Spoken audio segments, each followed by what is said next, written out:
मैं हूं ज्योति पाल और आप सभी का स्वागत है मेरे चैनल ज्ञान ज्योति कंप्यूटर में। दोस्तों, जैसे कि आप जानते हैं कि हमारे इस चैनल पे हम आपको ट्रेनिंग दे रहे हैं कंप्यूटर की, अकाउंटिंग की, इंग्लिश की। तो आज हमारा नंबर है अकाउंटिंग का, और अकाउंटिंग में भी मैनुअल अकाउंटिंग का नंबर है, क्योंकि दोस्तों हम आपको टैली भी पढ़ा रहे हैं जो कि एक अकाउंटिंग सॉफ्टवेयर है। और टैली में हमारा अकाउंटिंग फीचर करीब करीब पूरा हो गया। अब आपका इन्वेंटरी भी स्टार्ट होगा, तो पूरा पूरा लाभ उठाएं दोस्तों। घर बैठे आप कंप्यूटर, अकाउंटिंग, इंग्लिश सीखें, यही हमारी उम्मीद है। हम चाहते हैं कि हमारी सेवा का आप लोग लाभ उठाएं। हमारा चल रहा था दोस्तों अकाउंटिंग के अंदर जनरल एंट्री, और जनरल एंट्री में हम लोग एक्सरसाइज कर रहे हैं एक के बाद एक, और जिसमें 10-10, 12-12 आपकी एंट्रीज होती है, जिसको हम एक ही बार में नहीं बता पाते हैं। काफ़ी लंबा वीडियो हो जाता है, इसलिए हम उसको पार्ट में दिखाते हैं आपको, आपके पार्ट्स में आता है। तो आपकी इस प्रकार से एक्सरसाइज नंबर 7 पूरी ख़त्म हो गई है, जो कि 2 पार्ट में आई थी आपकी। तो दोस्तों प्लेलिस्ट बनी हुई है। आप एक एक एंट्री सारी देखिए कि जनरल एंट्री में कितनी नई नई एंट्री हम आपको करवा रहे हैं पूरे कॉन्सेप्ट के साथ। और उसके पहले पूरी थ्योरी हुई थी दोस्तों, सारी आपको अकाउंटिंग टर्मिनोलॉजी समझाई गई थी। तो सारी वीडियो तो दोस्तों स्टेप बाय स्टेप देखें, तभी आपको समझ में आएगा कि एक्चुअली में हम लोग कर क्या रहे हैं। तो अब अपन आ रहे हैं दोस्तों एक्सरसाइज नंबर 8 पे। आज आपकी नई जो है एक्सरसाइज नंबर शुरू होगी, जिसमें कुछ नए नए आप कॉन्सेप्ट और नई नई कुछ एंट्रीज आप देखेंगे। तो जैसा कि आपको पता है कि एक्सेल में अपना फॉर्मेट बना हुआ है, तो हम वहीं पे चले जाते हैं। तो एक्सेल में हमने आपका जनरल का प्रोफार्मा दोस्तों बना रखा है, और उसी में हम आपको एंट्री बता रहे हैं।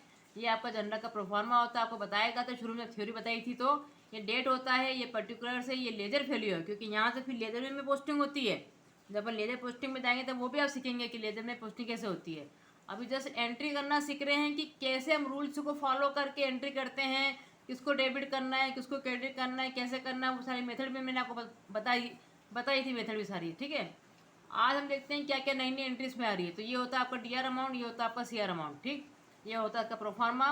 पहली एंट्री अप्रैल की है, तो डेट तो अपन डाल देते हैं यहाँ पे। डेट की जगह अपन डेट को डाल देते हैं दोस्तों। अब इतना तो आपको आ ही गया होगा दोस्तों, जब भी कोई बिजनेस स्टार्ट होता है तो आपको पता होता है कि बिजनेस में जो भी चीज़ आती है वो आपकी असेट्स है, और जहाँ से आती है जो देने वाला होता है उसका नाम बताना पड़ता है।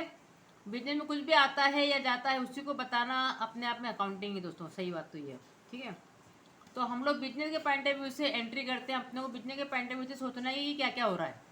तो वो बोल रहे हैं कि बिजनेस स्टार्ट किया गया है मिस्टर अजय के द्वारा, मिस्टर विकास के द्वारा और मिस्टर अरुण के द्वारा। तो वो 3 लोग हैं, और 3 यहाँ पे ये भी बताया गया कि किन किन सामानों से स्टार्ट किया गया है, और आखिरी में लिख दिया गया है रिस्पेक्टिवली, मतलब क्रमशः। क्रमशः अजय ने जो है क्या करा, 2 लाख रुपए लगाए कैश। मिस्टर विकास ने कोई बिल्डिंग दे दी अपनी, जो कि 2,75,000 की उसकी थी कीमत उस टाइम पे। और मिस्टर अरुण ने बोला कि मेरा जो बैंक अकाउंट है उसको यूज़ कर लो, तो उसके अंदर 1.5 लाख रुपए पड़े हुए थे। तो मतलब आपके बिजनेस में क्या क्या आया है, बिजनेस में कैश आ गया है, बैंक का बैलेंस आ गया है, और एक बिल्डिंग आ गई है। ये सारी आपके दोस्तों क्या हो गई है, ये आपकी असेट्स हो गई है।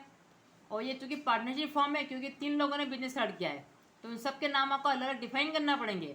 अगर एक ही होता, प्रोप्राइटरशिप फॉर्म होती, तो हम क्या बोल देते हैं, कैपिटल अकाउंट। लेकिन जब एक से अधिक होते हैं ना दोस्तों, तो आपको नाम बताने पड़ते हैं, उसके आगे भी कैपिटल लिखना पड़ता है कि Ajay capital account, Vikas capital account, Arun capital account, ऐसे बताना पड़ता है, ताकि अंत में जब कभी बिजनेस बंद भी हो जाए तो अपन स्टेप बाय स्टेप देख सके कि किसने कितना दिया था एक पर्टिकुलर बिजनेस में, ठीक है।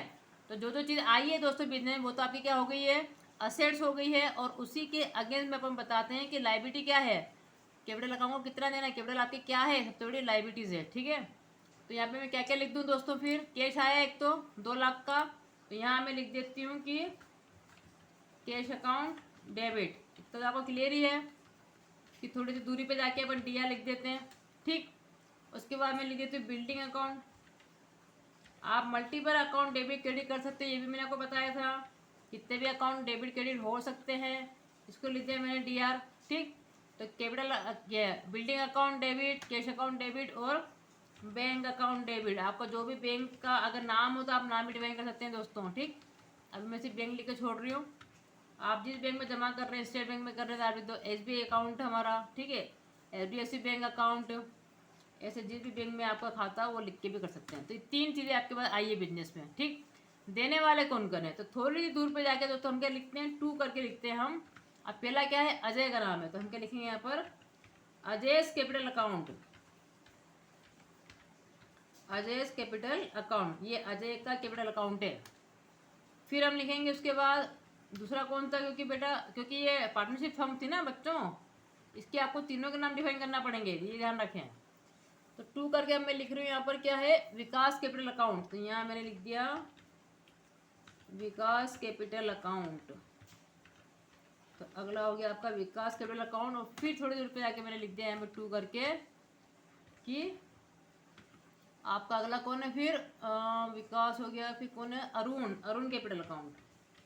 अगला लिख दिया हमने अरुण कैपिटल अकाउंट। ठीक, जरूरी नहीं कि डेबिट क्रेडिट बराबर ही हो आपके, मतलब कि इधर 3 अकाउंट है इधर 3, ऐसा नहीं होता है। आपको बताया मैंने कि अमाउंट बराबर होना चाहिए।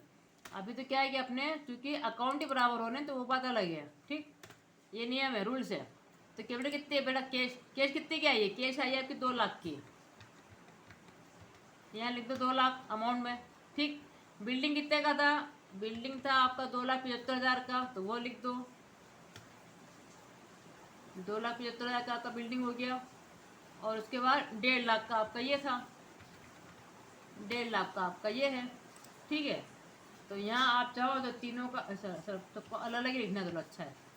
तो अब स्टेप बाय स्टेप इन लोगों ने भी मिलाया था, तो उन्हीं के आगे उनके उनके अमाउंट भी लिख दो। तो ये फिर लिख दो कि भाई अजय ने दिए थे 2 लाख, इसने दिया था 275, इसने दिए थे 1.5 लाख। इस प्रकार आपके 3 अकाउंट डेबिट हो गए, 3 अकाउंट क्रेडिट हो गए। तो ये पूरी एंट्री आपकी होगी दोस्तों। Cash account, building account, bank account क्या हो जाएंगे डेबिट, और स्टेप बाय स्टेप आपके कैपिटल अकाउंट तीनों क्या हो जाएंगे क्रेडिट। अगली एंट्री देखिए फटाफट, मई 6 में क्या हुआ, इसको मैंने कंट्रोल भी कर लिया। यहाँ पे बोल रहे हैं गुड्स परचेज किया गया 55,000 का from A1 collection bye check. अब दोस्तों जब आगे बाय चेक लिख ही दिया है तो फिर अपने को पार्टी के नाम का अकाउंट बनाने की जरूरत ही नहीं है। ये आपके घुमाने के लिए अपन लिखा जाता है, आपको समझाने के लिए कि ताकि आप A1 कलेक्शन नाम में यहाँ पे अकाउंट में डाल दो। जरूरत ही नहीं है अपने को इसका अपन हिसाब किताब कब रखते हैं, किसी पार्टी का नाम अपन कब लिखते हैं दोस्तों, जब से कोई लेना या देना निकलता हो तब। जब हमने चेक के द्वारा यहाँ पे उसको पेमेंट ही कर दे पूरा, ऐसा भी नहीं लिखा है भाई कुछ करा कुछ नहीं करा तो भी समझ में आता नहीं। तो वो क्या बोल रहे हैं, चेक के द्वारा पूरा पेमेंट ही हो गया है, तो पूरा बैंक अकाउंट से हमारा पेमेंट हो गया इसका मतलब। ठीक है, बैंक अकाउंट से पैसा हमारा कम हो गया। और जो भी कुछ हम जो खरीदते हैं वो हमारा सबसे बड़ा खर्चा है। और खर्चा क्या होता है, ऑलवेज आपके डेबिट होते हैं। तो यहाँ बनेगा आपका गुड्स के लिए परचेज अकाउंट बनेगा। ये सारा मैंने आपको थ्योरी में समझाया था दोस्तों एक बार कि गुड्स के कितने अकाउंट बनाए जाते हैं और क्यों बनाते हैं अलग अलग, ताकि हमको मालूम पड़े कि कितनी परचेस हुई, कितनी सेल हुई साल भर में, कितना रिटर्न हुआ, कितना क्या हुआ, इसलिए बनाए जाते हैं। तो परचेज अकाउंट डेबिट हो जाएगा, आपका सबसे बड़ा खर्चा है। और जो आपकी असेट से बैंक आपकी असेट होती है दोस्तों, और जब भी वो कम होती है तो मैंने आपको क्या सिखाया था रूल्स, उसको अपन क्रेडिट करते हैं। बैंक अकाउंट क्या हो जाएगा आपका क्रेडिट हो जाएगा, क्योंकि आपका असेट से और बैंक से आप चूँकि आप चेक से पेमेंट कर रहे हैं, मतलब बैंक अकाउंट आपका कम होगा तो ये क्रेडिट हो जाएगा इससे, क्योंकि ये आपकी असेट से। तो यहाँ आ जाएगा आपका 55,000 अमाउंट में, और यहाँ भी आ जाएगा आपका 55,000। ये हो गया क्लियर। तीसरी एंट्री देख लो अब आपकी, जून की बात कर रहे हैं अब ये लोग। जून में क्या क्या हुआ, जून में बोल रहे हैं कि goods sold off rupees price of ₹36,000 नहीं है ऑन 5% ट्रेड डिस्काउंट। मतलब आपने ट्रेड डिस्काउंट पे माल बेचा है दोस्तों। किसको बेचा, माही ट्रेडर्स को। और आगे लिखा हुआ बाय कैश, फिर वही कहानी हो गई। जब बाय कैश लिख ही दिया मतलब सामने पार्टी ने आपको कैश दे ही दिया, तो भी पार्टी के नाम का अकाउंट नहीं बनेगा दोस्तों। ये कोई उधार की बिक्री तो है ही नहीं है। जब भी हमको उधार में खरीदते हैं या बेचते हैं तब भी हम क्या करते हैं, उस पार्टी का अकाउंट बनाते हैं, अदरवाइज हम नहीं बनाते दोस्तों। ठीक है, सीधे वो बोल रहे कैश आ गई, मतलब कैश आ गई बिजनेस में, माल हमने बेच दिया। अब कितने का माल बेचा, सवाल तो ये उठता है। 36,000 का हमारे पास माल था, कीमत क्या थी, वो 36,000 की थी। अब उस पर हमने क्या करा कि 5% डिस्काउंट दे दिया दोस्तों। मतलब अगर हम 36,000 का यहाँ पे 5% निकालें तो फिर हम देख लें भाई कितना होता है, तो वो बता रहा है कि 1,800 होता है। अब मैंने आपको एक चीज़ और बताई थी कि 2 प्रकार के डिस्काउंट होते हैं, ट्रेड डिस्काउंट और कैश डिस्काउंट। कैश डिस्काउंट की एंट्री हम लोग बुक्स में करते हैं, दिखाते हैं, लेकिन ट्रेड डिस्काउंट की एंट्री नहीं दिखाई जाती, ये रूल्स है। क्योंकि हम तो क्या कर रहे हैं, उसी अभी तो कोई लेना देना तो निकल ही रहा है, सीधे बोल देंगे ना भैया जितने में माल बेचा उतने में बता दो ना, वहाँ पे डिस्काउंट दिखाने की जरूरत नहीं है। आप चाहो तो बिल पे दिखा सकते हो दोस्तों, लेकिन जब आप एंट्री कर रहे हो बुक्स में आप नहीं दिखाते, ध्यान रखें।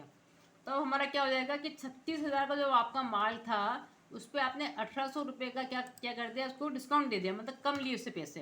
तो आपने माल कितने में बेचा, 34,200 में आपने बेचा। तो इस नेट अमाउंट से आप डायरेक्टली एंट्री कर दो, आपको टेट डिस्काउंट करने की कोई ज़रूरत नहीं। बस इसका कैलकुलेशन करो और सीधे तो नेट अमाउंट से उससे आपकी एंट्री हो जाएगी। तो मैंने आपको क्या बताया था कि अगर आपने कैश में बेचा है तो कैश आएगी बिजनेस में, ठीक है। चेक से बेचा है तो बैंक आएगा, और अगर उधार पे बेचा है तो पार्टी का नाम आएगा, क्योंकि वो आपको डेटर्स है, वो भी आपकी असेट्स है। लेकिन यहाँ तो कैश आ रही है, तो कैश अकाउंट को आप यहाँ पे डेबिट कर दो, ये आपकी असेट्स है। और जब भी असेट दोस्तों बढ़ती है तो मैंने आपको बताया था कि उसको अपन डेबिट करते हैं। और इनकम जो होती है आपकी, सेल आपकी सबसे बड़ी इनकम है दोस्तों। अगर परचेस आपका सबसे बड़ा खर्चा है तो सेल अकाउंट आपकी सबसे बड़ी इनकम है, और इनकम ऑलवेज जो है वो क्रेडिट होता है, आपको बताया था मैंने। सीधे आप अमाउंट में लिख देंगे यहाँ पर 34,200, यहाँ में लिख देंगे आप 34,200। तो ये क्लियर कर आपकी एंट्री हो जाएगी दोस्तों, cash account debit to sale account. Simple entry थी। अगली एक और अपन देख लेते हैं, चौथी भी, क्योंकि इसमें कम से कम आपकी 13-14 एंट्री है, तो मैं आपको 4-4 5 करके एंट्री जो है बताऊंगी, ठीक। तो अगस्त 17 में क्या हुआ, अगस्त 17 में क्या हुआ कि सैलरी दी गई 3500 की, टेलीफोन का बिल दिया गया 1800 का, इलेक्ट्रिसिटी का बिल दिया गया 780 रुपये का, पेड बाय कैश दोस्तों, मतलब कैश से हमने पेमेंट ही कर दिया तीनों को। और तीनों क्या है, हमारे खर्चे है भैया, क्योंकि आपने सेवाएं तो ले ली ना, सेवाएं ले ली, अब आप पेमेंट कर रहे हैं इसी नाम से। आपने एम्प्लॉय की सेवा ले ली, उसको सैलरी दे रहे हो, टेलीफोन को यूज़ कर लिया, टेलीफोन का बिल चुका रहे हो, इलेक्ट्रिसिटी आपने यूज़ करी होगी महीने भर, उसका बिल चुका रहे हो। तो जितने भी खर्चे होते हैं सब क्या होते हैं, आपके डेबिट होते हैं। एक्सपेंसेस ऑलवेज डेबिट होते हैं, आपको बताया गया था। तो एक अकाउंट बनेगा अपने सैलरी का, एक बनेगा आपका टेलीफोन एक्सपेंसेस के नाम से आप अकाउंट बना सकते हैं, टेलीफोन एक्सपेंसेस अकाउंट, ठीक। और एक अकाउंट बनेगा आपका इलेक्ट्रिसिटी, तो यहाँ लिख दिया आपने इलेक्ट्रिसिटी एक्सपेंसेस अकाउंट। समझ में आ रहा है ना दोस्तों आपको? अगर आप शुरू से देख रहे होंगे ना तो आपको वास्तव में बहुत सारा कॉन्सेप्ट आपका क्लियर हो गया होगा, क्या डेबिट हो रहा है क्या क्रेडिट हो रहा है। बस इसके आगे अपन क्या लिख देंगे, और डेबिट। तो 3 अकाउंट दोस्तों आपके एक साथ अपन एक ही एंट्री में तीन जो अकाउंट अपन डेबिट कर रहे हैं। तो मल्टीपल डेबिट और मल्टीपल क्रेडिट कैसे होता है ये भी आपको समझ में आ रहा होगा इससे। और एक ही अकाउंट तीनों का पेमेंट हो रहा है कैश से, तो एक अकाउंट आपका आ जाएगा यहाँ पे कैश अकाउंट क्रेडिट, ऐसे एंट्री हो जाती है। तो सैलरी आप दे रहे हैं 3500 का, तो यहाँ लिख दिया आपने 3500, यहाँ लिख दिया आपने कितना 1800 टेलीफोन का, और इसका लिख दिया आपने इलेक्ट्रिसिटी का 780। और इन तीनों को आप चाहे तो यहाँ पर पूरा टोटल अमाउंट जो है इसका जोड़ के लिख दो कितना हो रहा है, ठीक है। तो ये हो रहा है आपका 6080, तो कैश अकाउंट क्रेडिट हो जाएगा। तो salary account debit, telephone account debit, electricity account debit, तीनों को डेबिट कर दो, और कैश अकाउंट क्रेडिट, तीनों का पेमेंट इससे हो रहा है। इस प्रकार से एंट्री हो गई आपकी, ठीक है दोस्तों। तो आज मैंने आपको 4 एंट्री दोस्तों कवर करवा दी है। अभी बहुत सारी एंट्री इसके अंदर, आगे की एंट्री हम लोग नेक्स्ट जो है पार्ट में देखेंगे। तो आप स्टेप बाय स्टेप सारी एंट्री देखो, सारी चीज़ें समझो दोस्तों, और इसका लाभ उठाओ, ये हम चाहते हैं। तो लाइक करें, शेयर करें, सब्सक्राइब करें दोस्तों। Thank you so much.